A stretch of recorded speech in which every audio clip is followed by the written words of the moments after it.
Esports got to that stage, Hap, where they really thought that they were going to be doing it. They must have gone into a stage indeed where they were like, all right, 4 in a row, we can continue, let's go. And then suddenly they got shut down by that clash, unfortunately, for Virtus.pro. But G2, again, on Cafe, right here. It's going to be starting out on that attack. And well, if we continue with defense side of map, suddenly becoming an attack side of map, we might find ourselves in for a treat as the Monty ban will come through yet again from Virtus.pro.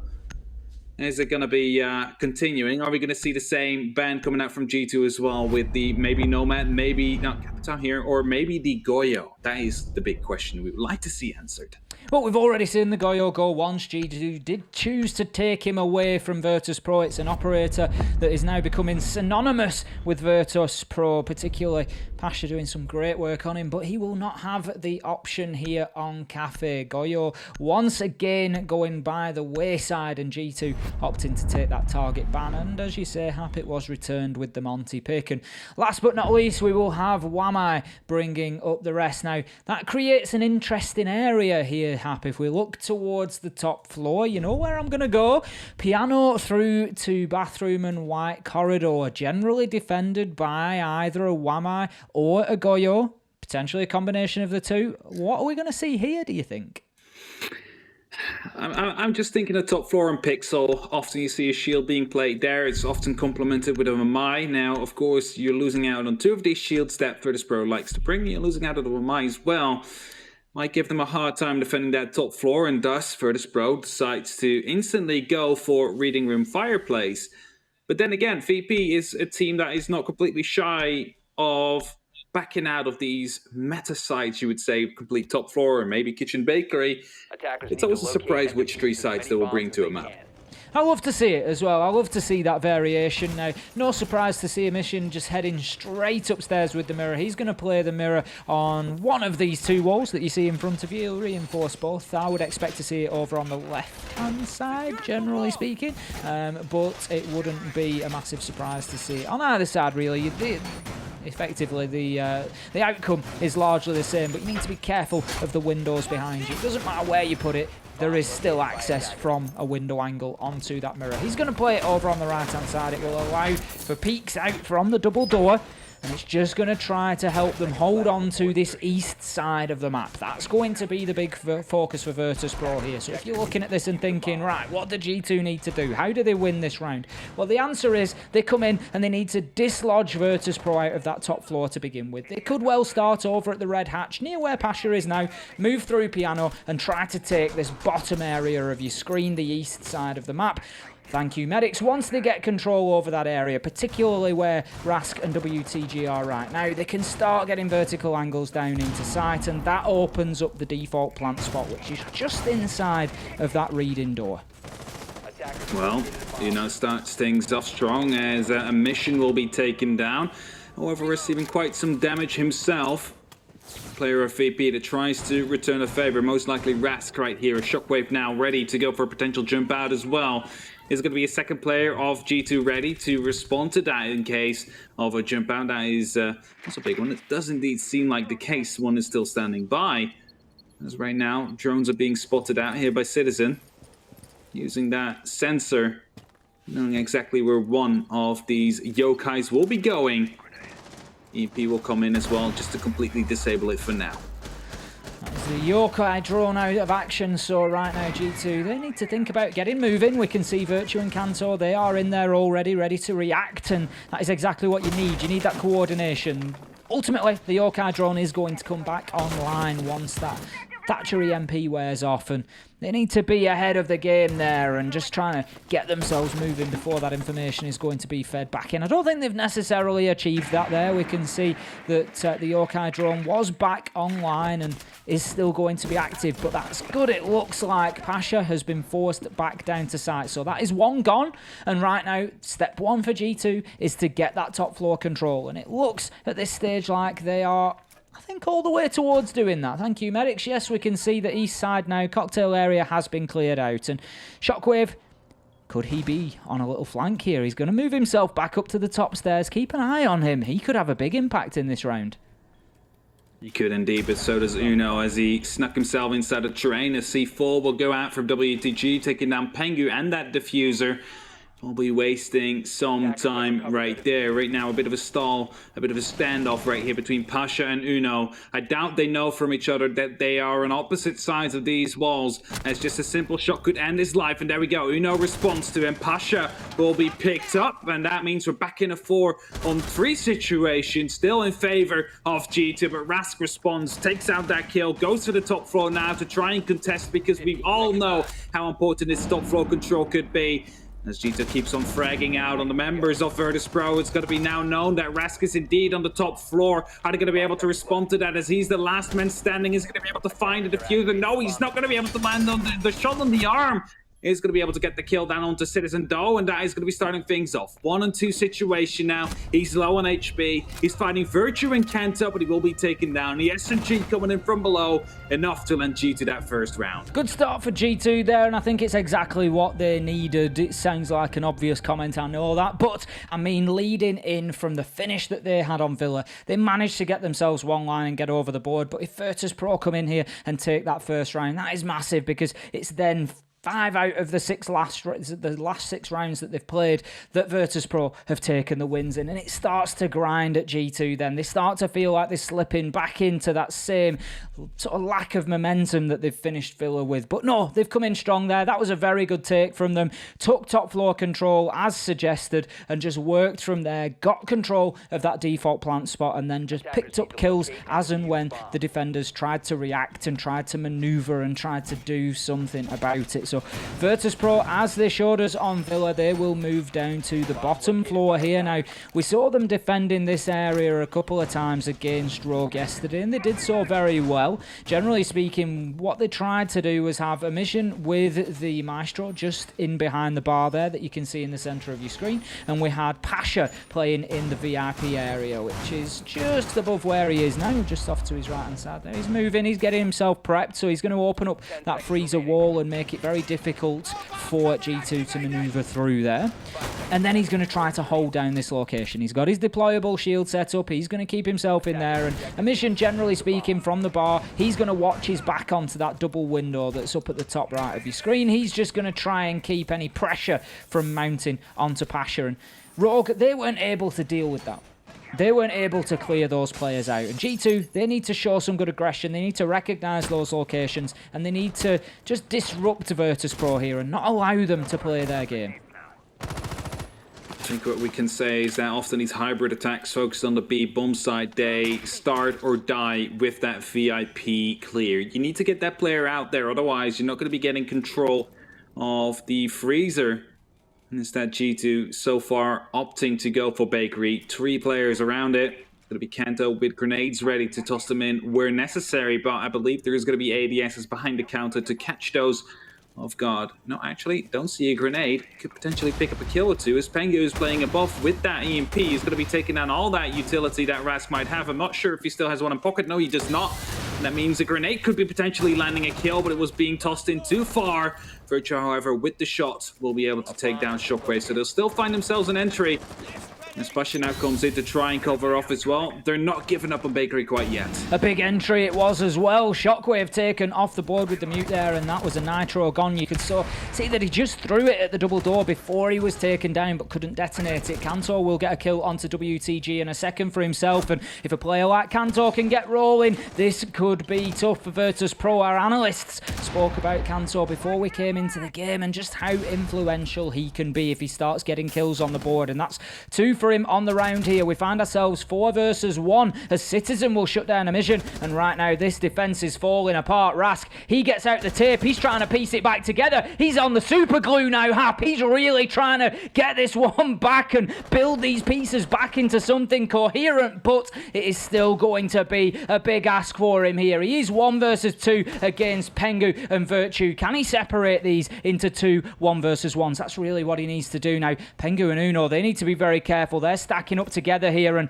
Rask, he's moving silently. He's like a snake. He's down on his belly. He's looking to get this flank off, and the first one is going to be a free kill onto Uno. He waits. Trigger discipline. He's trying to locate Pengu. No way. He needs to be careful. Is so smart. And he nearly misses the kill for it, but it's a good quad for Rask coming in. Pengu, however, takes the opportunity to get the diffuser down. This is going to be an ace for Rask. Yes, as he finishes it off. Massive play just when they needed it. I have to blame this one a bit on Citizen though, or basically in the communications. They knew Rask was playing inside of Bakery there. And after he got the kill, turning it into a 4v1, he continued to cut through to the side instead of holding off for Bakery. Big mistake coming down there on G2's side. And costed them eventually. Rask able to sneak in between the drones of G2, making sure that there was no information on him and that he could move like an assassin. Having a trigger discipline, staying behind Uno, just holding. Maybe you could spot Pengu first. If you managed to land that kill, it would have been a free kill, a free round, a free ace, but he will still manage to land it.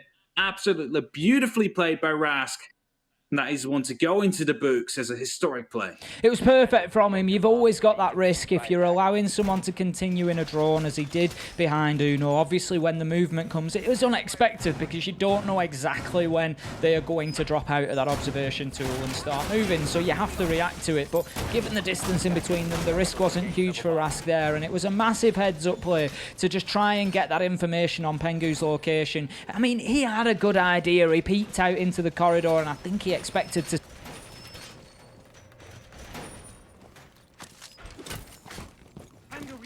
but he knew all too well that he was heading for that default plant spot, and it was great trigger discipline not to take the kill onto Uno, because as soon as he takes that kill onto Uno, it speeds the round up. It forces Pengu to take some action, and he allowed that clock to burn down a little bit more and to try and gather as much information as he could do for himself. So unbelievable plays from Rask there. 1 versus 4, an ace overall, massive from him. Big plays for a big guy needing to show up to join Pasha in the kill squad that VP needs to make sure they can force this up to a third map. Lost out on the first one, 6-7-4. Almost managed to bring that comeback happening. 4 consecutive rounds before they were being stopped. And then G2, right now, being aced against in a 1v4 situation. Of course, you cannot rely on that happening consistently, but it might be what you need mentally to get you going, to get your team back into the rhythm, to get the mentality back, just to make sure that you can get that snowball, just build up. Keep rolling from there on. As some little information being gathered by the yokai there. I doubt Kento is going to be aware of it. Not he is, he shot the yokai already. It's a piece of utility gone, and a rotation created into the freezer.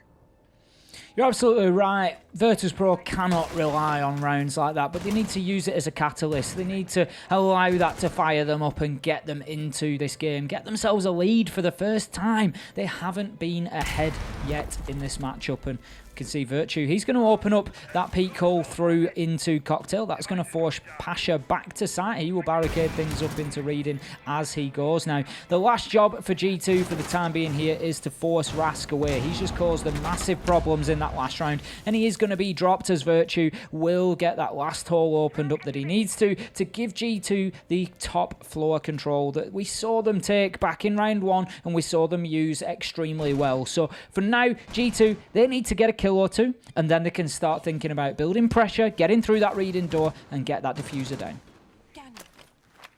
Well, good start for that would be to get your control of that top floor, open up vertically. Use your sledge to your advantage, as Kenta will now be doing so, swapping over to the SMG, of course, to have a bit of an extra fire rate in case you spot someone and need to take that gunfight. LAD5 more so meant for tight angles as a C4 comes out. WTG blasting him into outer space. That leaves it all up to Pengu now, who needs to use his breaching charges to try and find the right angles. Not going to be able to spot any player as of yet, though. As WTG now gets picked up, it's going to be a 4-on-4, and we keep on counting down in these last dying 15 seconds. We keep on trading as well. Citizen finds himself in the side. Pengu needs to come down to go for that defuse. A mission coming in from the back. Will this be covered? That is going to be the question, though. No, it will not be, as Pengu will fall. It's the time that will be running out soon. It's only up to Uno. He's not going to be able to find his last 2 kills. I assume, indeed, he will not. And Virtus.pro winning round number 3, taking the lead for the first time in these series. Good scramble from Virtus.pro there. G2 getting themselves some reasonable control over the reading site. Pengu going in and was fractions away from getting that diffuser down and active. But Virtus.pro, they reacted very well to the situation that was in front of them. Managed to get themselves into position and just shut that round down. So good play from them. We had WTG stepping up with important play through that round to make sure that Virtus.pro got another round on the board. We are going to be heading to the other mid-floor site. This is pretty much the same as we saw from Virtus.pro yesterday against Rogue. They really do not favour that top floor site map. They are not keen on playing up there, and they will choose to go into the alternative mid-floor site of Mining and Dining Room first before they head to that top floor, if we even see them up there at all. I don't think they will. VP is a team that completely avoids this top floor if they get the option to. I've seen them doing that consistently. They just don't like to go there. Opt to go for the mining room instead. And they find quite some success with it, so why not in that case? Everybody nowadays is used to attacking that top floor. And thus they will take out that little bit of comfort that G2 might have on that site and turn it into a site that was basically not played the entire season. Out go the drones then, and the information gathering will continue through the first 30 seconds to a minute of this round, just to give G2 ideas of exactly what they are facing. Now Pengu, he's very very aware of the open barricade there and the potential for a peek coming from Piano. I'm not sure we've got anybody playing in there. I don't think we do. We've got 3 downstairs. WTG and Rask will be over on the cocktail side of things. So again, just showing, really highlighting the importance of that east area of the top floor here on Cafe. It's really dominant for the defenders to just hold across that entire top floor. We often see ACOGs in there or guns that are good at challenging at a long range, so having the Jaeger of Rask in there is absolutely no surprise with that carbine that can just challenge right across that top floor with a very effective ability to take those long range kills and just hold on to that top floor control for as long as possible. Kanto now trying to find that first kill of the round. Knowing someone was present near Pixel, WTG getting himself back into position. Using the black eye right here, very tactically hidden to try and rotate through. Tartar's going to be completely clear, but the C4 is going to be coming through. I believe he got shot out by Kento, but then gets the kill onto WTG as well. So not only did they lose that C4, not confirm the kill onto Kento, they also lost out on WTG, their smoke player. That means 30 seconds of basically stalling out the potential plant of G2 is going to be gone, and that means 30 extra seconds for them on the board to work with. And these last dying, well, the minute about to come through, G2 find themselves in a good spot. 5 versus 4, small advantage for G2, top floor control, and they're going to start opening things up now. There goes the hatch, and that is just going to force a mission to move around. But G2, they need to be very aware that these vertical angles, of course, work in both directions. Now then, Citizen, he's going to shoot his way out and drop down to apply pressure directly to site there. Kanto getting a great kill, following up, opening up a new angle with that sledgehammer. That will be a mission off the board, and we now find ourselves 5 versus 3. 40 seconds left to go. G2 just needing to be careful they don't allow that clock to become a 4th enemy for them here. But Rask, he is on a flank, gets absolutely nowhere as Kanto Raketti shuts him down with a headshot. Citizen follows him with one of his own. It's all down to Pasha. 1 versus 5. He gets the first, leaving himself 1 versus 4. But as he tries to move into the reading room, Citizen reads his movement and shuts him down with a round for G2. We find ourselves 2-2 on the scoreboard. We're all equal yet again. As G2 with a way more convincing round right here, and now VP will finally choose to go to Bar Cocktail. Finding out that the tertiary bomb site not seeming to work, and thus they do the unexpected. They toss in the top floor, something we haven't seen from them in a long while, and that means as well, there's not that much information on this site for G2 to work off. And if VP brings something completely new here that might be helping them to get that one round in that they might need later on. But will it be? Will it be enough? Will this be the sites that they have been hiding for so long due to the fact that they knew they had to play it later on in a major stage right here in the upper bracket final. The winner of this will get a 1-map advantage into the grand final. We cannot stress that enough, how important that could be. And of course, more 6 invitational points going your way. Because some might think, you know, the cash prizes, they are insane. That is what they're playing for. But I don't think these players will care that much. It's mostly about the 6 invitational points that they play for. They want to play in the 6 invitational 2021. That is the end goal for all these teams, just to show there that they are the best in the world and the best they can be. I always love these sites, Hap, when we get into them where we haven't really seen a team and there's that big question mark that hangs over it. Have we not seen this team here because they are hiding it and they're just waiting to bring it out as a little pocket strat? Or have we not seen them there because they hate it and because they know that it is difficult for them to defend? And the next 2.5 minutes, that's going to answer those questions for us. But I always find them really exciting now. That was an interesting nitro toss and it very nearly connected. But Kanto just using that lip of the wall there, keeping himself on the rappel and keeping himself safe from the explosives being thrown in his direction. Would have imagined him to, as soon as he went off the rappel, potentially that C4 to come in, but got a bit impatient there, and means one of the utility pieces is going to be gone. Potentially one more C4 available on VP. Not sure if they actually carried it along as well. If they opted to go for barbed wire or any other gadget.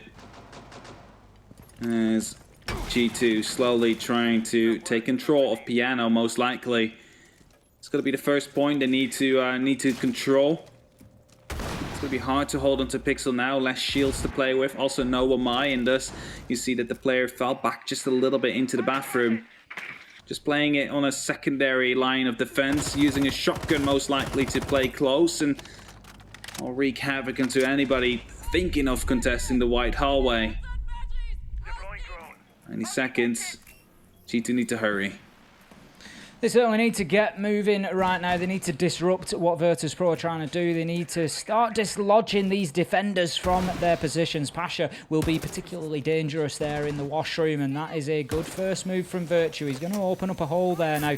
Pasha will be able to bandit trick at least some. He goes for all, but will be forced out of the washroom with that small hole being opened up. It only takes 2 X-Kairos pellets, but that's a heads-up play from Virtue. His placement will have been specific there. I'm sure they were aware it will have been a bandit in there. They will have drawn that out, and by placing it across both reinforcements, he just prevents the whole 6 pellets being taken out, and that has at least given G2 a bit of a beachhead here. They can start working their way in. We can see more Hibana pellets from Virtue there having effect and forcing these defenders. Look at Virtus.pro there in a tiny little cluster down in the southeast corner of this map now. They have been really pinned back in by G2 here, and it does potentially allow Pengu to get in and start getting this diffuser down. That's exactly what he's going to do. He needs to stick it for another couple of seconds. He moves away. A mission is underneath with the nitro in hand. He needs to be killed and will be by Uno. That's big, and that will potentially allow Pengu now to get the diffuser down, but no, he's being downed, and Virtus.pro are bringing the aggression on the defense. They move through with 4 quick kills.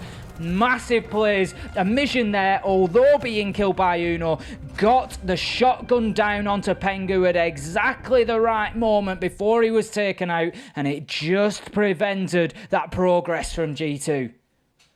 Oh, that combined with the C4 that was still in the hand of the bandit was enough indeed to stop the diffuser from happening, and it completely stopped the entire attack from proceeding there. I have to say though, these pellets that G2 was using were absolutely well placed, completely taking down any anchor position that VP would like to use. However, they did not take into account that a C4 could be tossed over and a shotgun could be coming from below. Basically completely disrupting their idea, disrupting their strategy. Because of that, losing the round. Virtus.pro now in the lead again, and they will be going up to the bottom floor yet again. Rask ace here the last time around. Is he going to be able to continue that? Because otherwise, G2 looked very confident in attacking this side. They did, and Virtus.pro, they need to bring something a little bit different here. They cannot rely on a Rask 1v5, and I'm sure that Rask is going to be dealt with if he remains in that bakery position a little bit quicker than we saw last time around. And Shockwave went for quite an aggressive play last time. If you remember on the mute, he just dipped out of that bakery preparation door that's on the left side of your screen now, tried to throw the nitro out there onto the attackers that were bunching around the double door entrance into bakery, but couldn't get the detonate. As he did so, he let go of the nitro, he saw it sail through the air, but unfortunately there were bullets heading right back in the opposite direction, and they took him out of the round, and there was no detonation of the explosive, and it really opened up G2 to push forward and start getting some more kills. So maybe just a little bit more sort of tempered aggression required from Virtus.pro.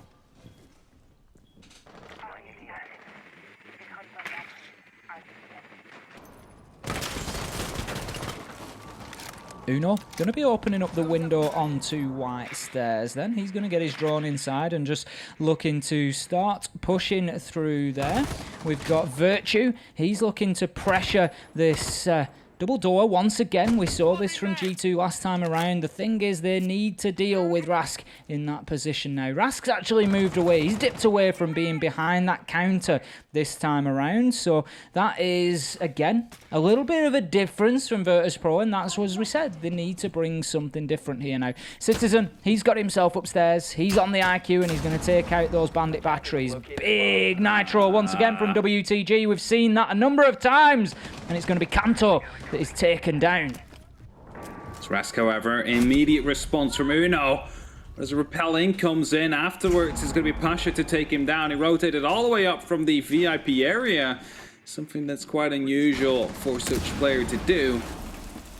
Citizen playing on this suppressed AUG combination you do not often see, as the G8, of course, is available onto the IQ. He's definitely turning some heads there. Excava's being deployed, most likely to open up some extra angles right there, as you see, in the middle of that bakery wall. It's going to allow them to push through. It's basically functioning as the breach right now, but it will be held by all the guns of Virtus.pro, and they have more of them than G2 has currently.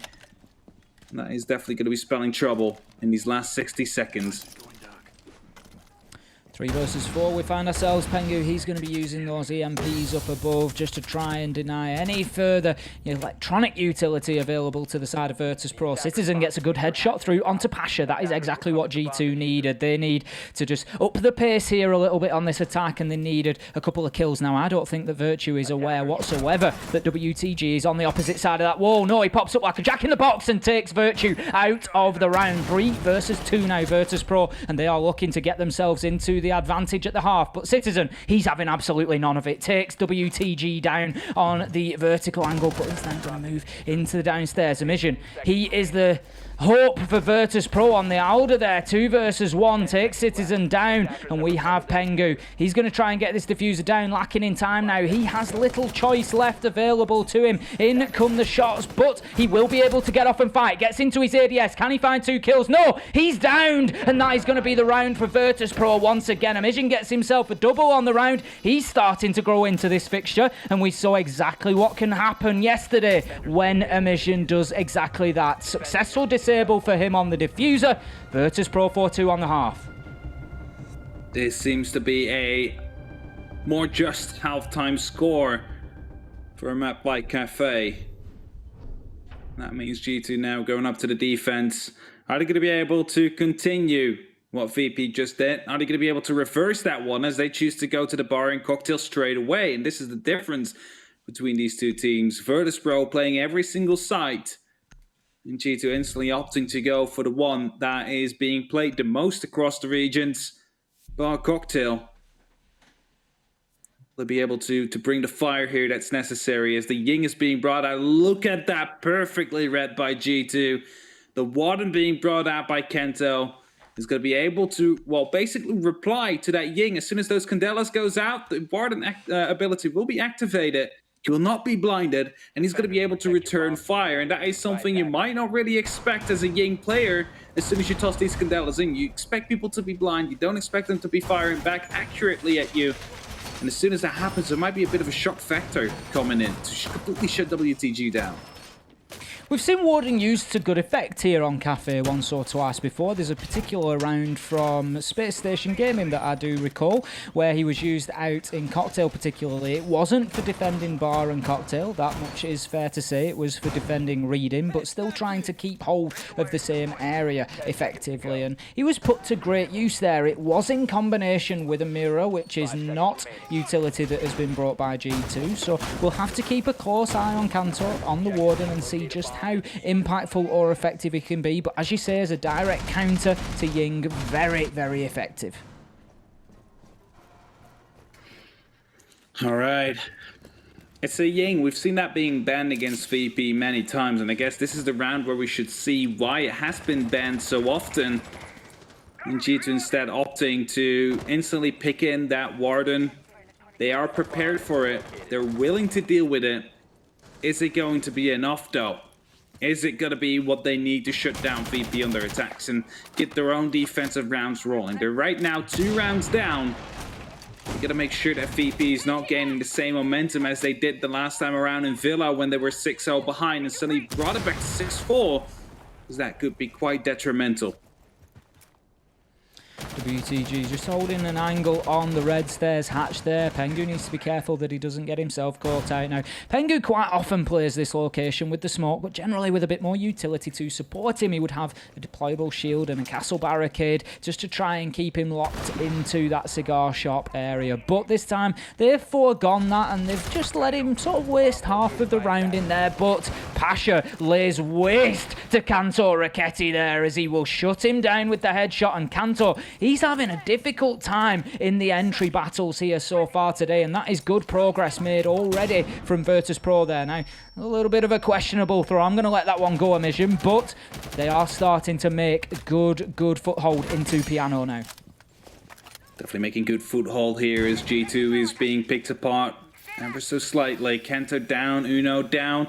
Right now, the X-Kairos are going to be adding a little bit onto that, making sure that it's going to be hard for them to actually get that. Oh, actually, the Maestro Cam is stopping that. Evil Eye still available.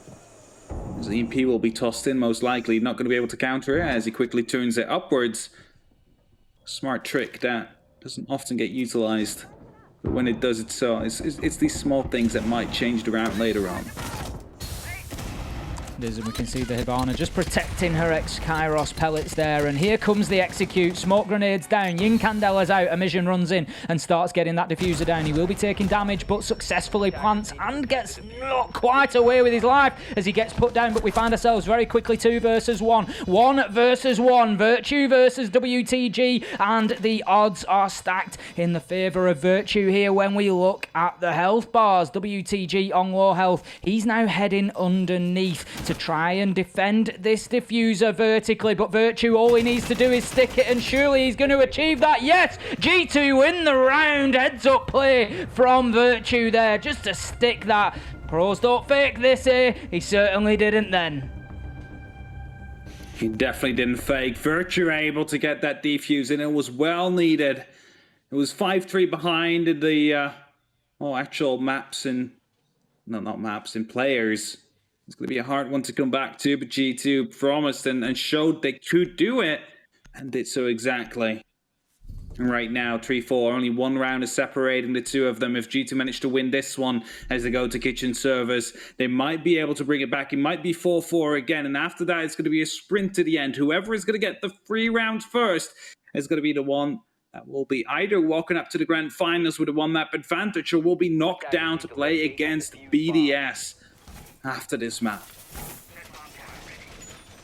Heading into round number 8 then, we will see the second defensive attempt coming out from G2. They are going to try and lock down as many of these sites as they can. If they can get kitchen here and then follow up with the reading room next, that is a complete full defensive rotation then, and you start looking at that and thinking, can they achieve the 5-1? Can they get this one done in regular time? And you start thinking that it might just be possible at that stage. But there is a long way for them to go. There is 6 minutes standing between them and that point, and it is going to be a long 6 minutes if the last round was anything to go by. Virtus.pro successfully getting the diffuser down, really mounting some pressure onto G2, but just unable to come out on top of that late round bloodbath that we saw. Operators being slayed left, right and centre, just put down and left in the dirt. But ultimately it was Virtue who came out clean, looking pretty with that disable of the diffuser to win round number 7 and keep G2 in touch.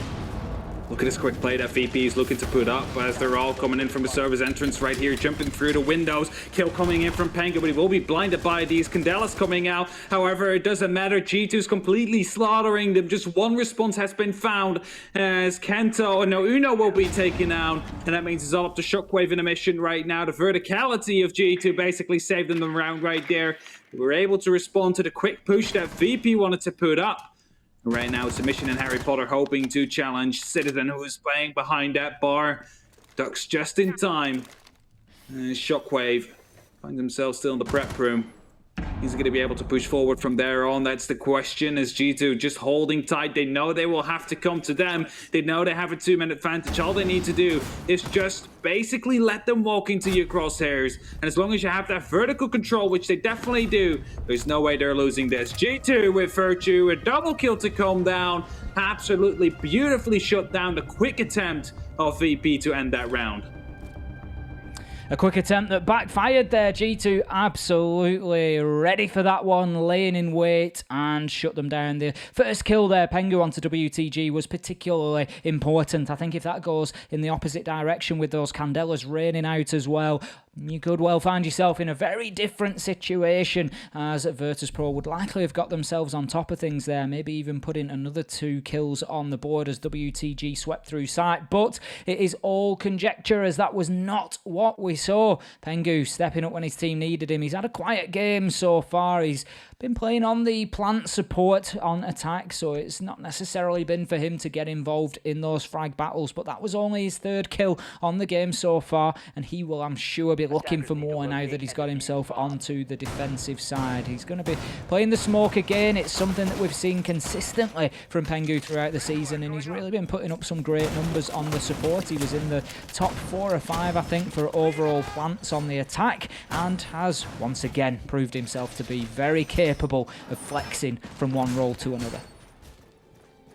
He's been known as that flex player of the roster ever since they existed. I think the biggest example you might be able to give could be 6th Invitational Grand Finals 2018, where he just swapped from role to role just to make sure they could come back from EG. Now, of course, this is not a game with the similar amount of stakes as that would be, but he's definitely showing that no matter what, put him on any role, any operator, and he will be able to perform as G2. That's exactly what they need sometimes. And you can even go back to the round where they did get the plan down VP. The round was still won due to a clutch defuse from Virtue. If only half a second earlier Pengu would have tossed in that smoke, it would have stopped the defuse from happening. It's just these little things that almost cost them the round every single time. It's not to blame them, really. It's just VP playing super aggressive right here, not wasting any time whatsoever, and bringing that Ying to aid the plant, aid the execute with these Candelas. So far, it hasn't really worked out yet, as once they did get the plant down, but the, well, not really the post plant, and the other time around, they tried to go for a quick push, but the verticality was something they did not take into account. Once again, then we see from G2 very much the same as we saw from Virtus.pro, and that is a similar top floor hold going on here, even for a reading room site. Now, out goes one of those smoke canisters just to prevent that pressure being mounted from the rappel on Zafir for Pasha, just looking to aggress into site there, and that is big shots. Pengu puts kill on to WTG, but the shots were coming in from Kanto as well. He was caught inside of a nasty crossfire there. Pasha will get the trade onto Pengu, leaving us 4 versus 4. A lot of those toxic babe canisters had already been used by Pengu to try and slow down the push from the rappel, so that leaves us halfway through the round now, and G2, they are still keen to hold on to this top floor. Pengu, he is growing roots. He is going absolutely nowhere out of this pixel spot right now. He's got his gadgets. He's still deploying them. He's trying to find the room right now. That's how much he has invested into keeping hold of that corner, but he couldn't get it done in time. Ras gets the nade in, and that is all while Kanto has an ADS in hand that could well have saved his life. Uno, however, with a big nitro onto Pasha, and once again, just like this entire map, this round is going back and forward. We find ourselves 3 versus 3 coming into the last 50 seconds. Indeed, sometimes it's just better to shoot those ADSs that are just placeholders at that moment in time and put a new one down, as all that evil eye will be lost, as it has been EMP'd, and thus, decides to go hyper aggressive right here in Pillar Room, but he will lose his life because of it. Dealing a little bit of damage to Shockwave, but not enough to actually stop him from moving. However, VP thought that they were playing upstairs, as you just see a mission trying to go for a plan, but it's not quite working, as they still have to go downwards, and that might have been a bit miscalculation that they did not expect right here, as suddenly they start to hurry up. They have that one-man advantage, but they weren't prepared for the actual plan to come down in this current situation. Impacts are being tossed in, Citizen losing a bit of HP, but as the time runs out soon, it's going to be Virtue. No, Citizen in a perfect spot, and as Virtue rotates up right now, the plant of a mission surely will be stopped soon, as here it is, Rasta cover is going to go down. Citizen will get the last kill as well. G2 will be able to win it, because Virtus.pro were tricked into believing the site was upstairs, and because of that they lost a lot of time. They weren't ready for the actual execute here. You saw them panicking as soon as they figured it out. G2 basically got gifted this round because of that.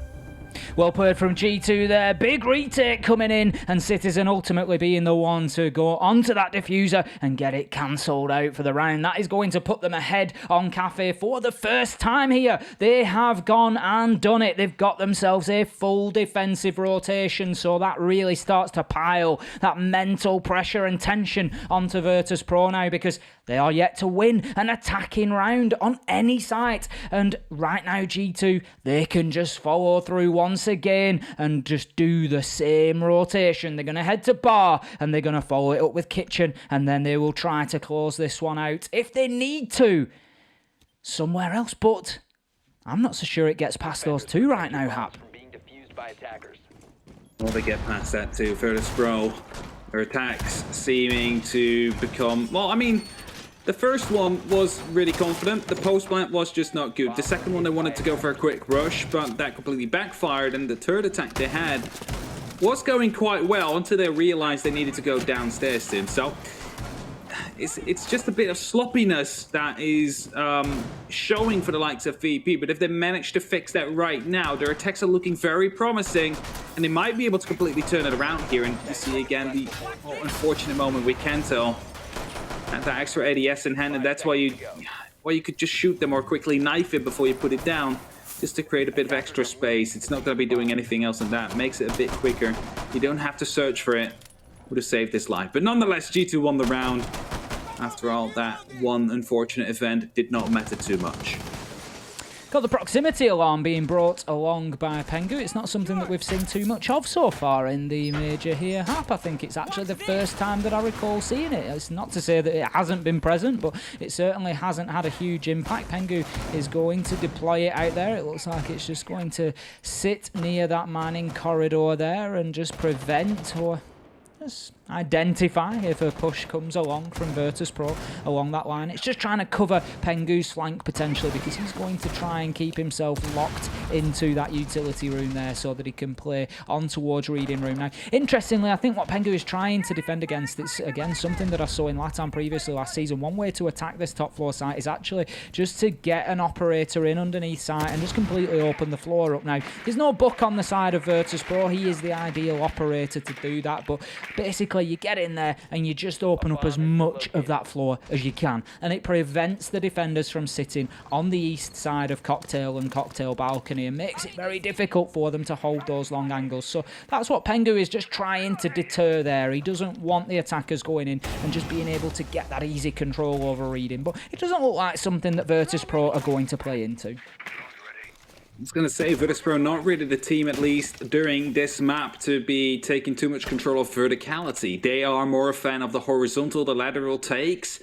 Want to bring the fight close to them, and basically G2 keep on shutting them down by having that element of verticality that is not being practiced by Virtus.pro, and that is where they're lacking right now. As Uno gets the first kill, a mission will go down.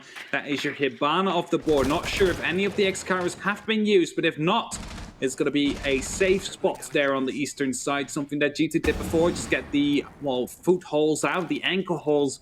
It's not going to be happening in that case. It's going to be making it ever so harder to actually go through. But as I say that, Reds going aggressive, picking up the kill to Kanto right there, cutting straight into the A-bomb side, and that means right now they have a lot of control and can potentially go for a plan, especially gets the kill to Citizen as well.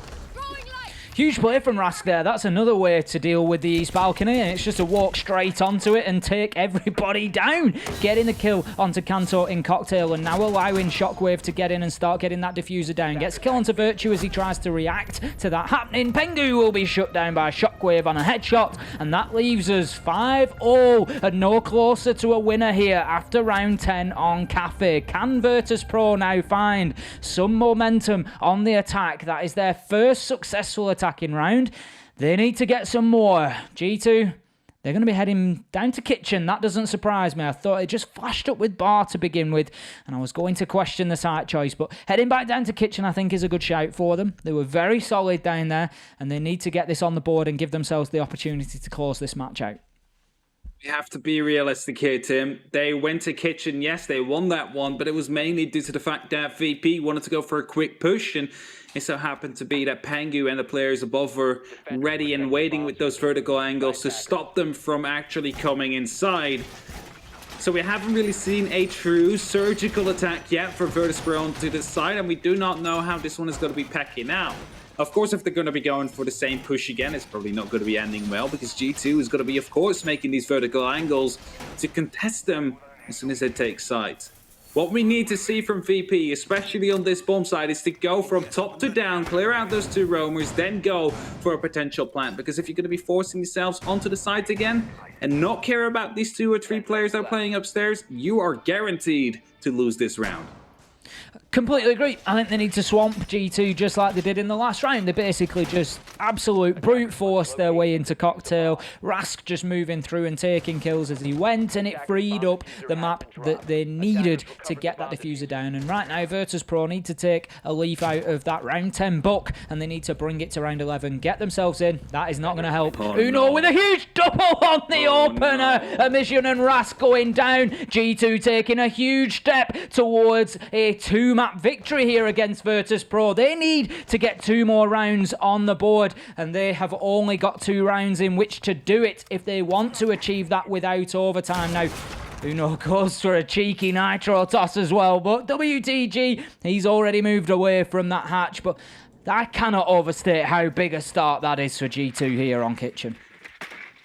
I was going to say they're going to go for a top floor control, and well, what can G2 do? They need to disrupt them before they get into it, and this is exactly what happened there. A double spawn peek kill to come down from Uno, but we have to say it's what it was 2 or 3 members of G2 spawn peeking who were guaranteed to be a gunfight somewhere on that map, and well, Uno got the better hand out of that one. Still lives and is going to be able to feed information to the rest of his team with a cardiac sensor as Pasha right now. Crouch walking through the bars right here. A drone going right in front of him as G2 is falling back to the side. They know they have done the damage they need to do and will be falling back into safe grounds with only Kanto left on top floor.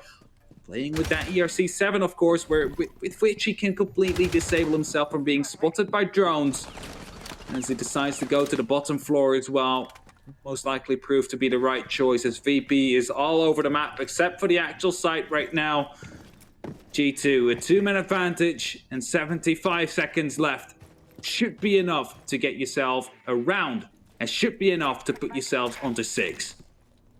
I think it's a good call from G2 there. They don't need to lose any men up on that mid floor. They've already wasted practically 2 minutes of the round. I don't know how much information Uno will have, given that those kills likely came from a jump out or a peek to begin with. So he may well be aware that Sledge has been taken down. They'll more than likely be aware that that is the operator usually brought by Rask in this situation. So they will likely know that the top floor isn't actually that much of a concern anymore. And as the kills start to come in, Virtus.pro on the wrong end of them once again find themselves now 2 versus 5, 30 seconds left to go, and this is now an absolute mountain to climb for them. In comes the challenge, Kanto onto WTG, 5 versus 1 now. G2 looking to get themselves onto match point. There is absolutely nothing that Shockwave can do against the shotgun of Virtue as he just vaults in through the window to his ultimate demise, and G2 will take round number 11 in a flawless fashion, leaving them on map and match point.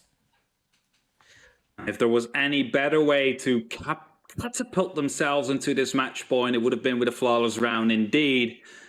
Right now, choosing to go back to Bar Cocktail. I'm not a big fan of that one. I would rather see them go to the second floor site. I think it would be more beneficial for them, unless they manage to bring something else. But surely you're not going to be spawn peeking again, because VP, you should be ready right now for that. They should be watching these windows. There's no way they're letting G2 get away with yet another, well, spawn peek to come out. So what can they bring maybe? Maybe we're going to see some of these Valkyrie cameras to be tossed in, but due to the constant IQ play from Virtus.pro, it's going to be hard to keep them up for a long while, and that means it's going to be hard to guide these 2 C4s you have available to you. And as I say 2 C4s, Citizen is actually using a shield, so it's only going to be 1 C4 in the hands of Uno that they will have to work with.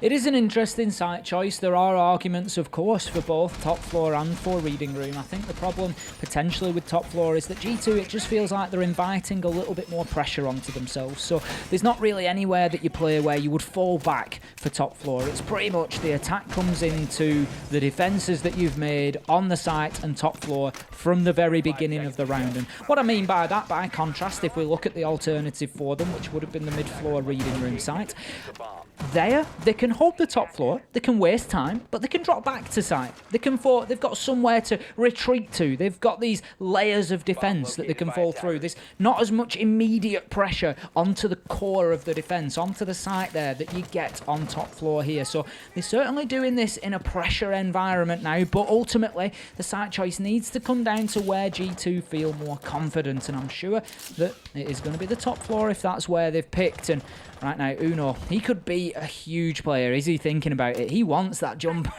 The information, I'm not sure if it's there or not. There is no one for him to gain. There's only rappels on the west side of the building right now. So, Uno, you keep yourself inside. Don't you take that risk. Just stay inside just for a little while longer. Maybe in a bit, someone will be rappelling down on the southern side. Of course, the southern side is probably one of the most dangerous ones to rappel on, as, of course, it has that one door at the bottom of the garage you can be shot from. It has that window that you can jump out from, as Kento right here will be putting down his ADSs yet again. This time, will not have one to actually juggle with, meaning that if the ADSs will be burned, it will instantly be rotating out, not standing there for too long. And look at that, a mission actually is going to be rappelling upside down. Uno, are you ready for the jump out? Yes, he is, and there we go, the kill, and the diffuser will be dropped. 1 minute 40 on the clock, a quick one-hit fault, and we have seen how important those could be today already, especially in Cafe, as it could have been costing people their lives multiple times there. It's a skill to be, well, basically, it's not often talked about, the one-hit fault, but it's definitely really important to have.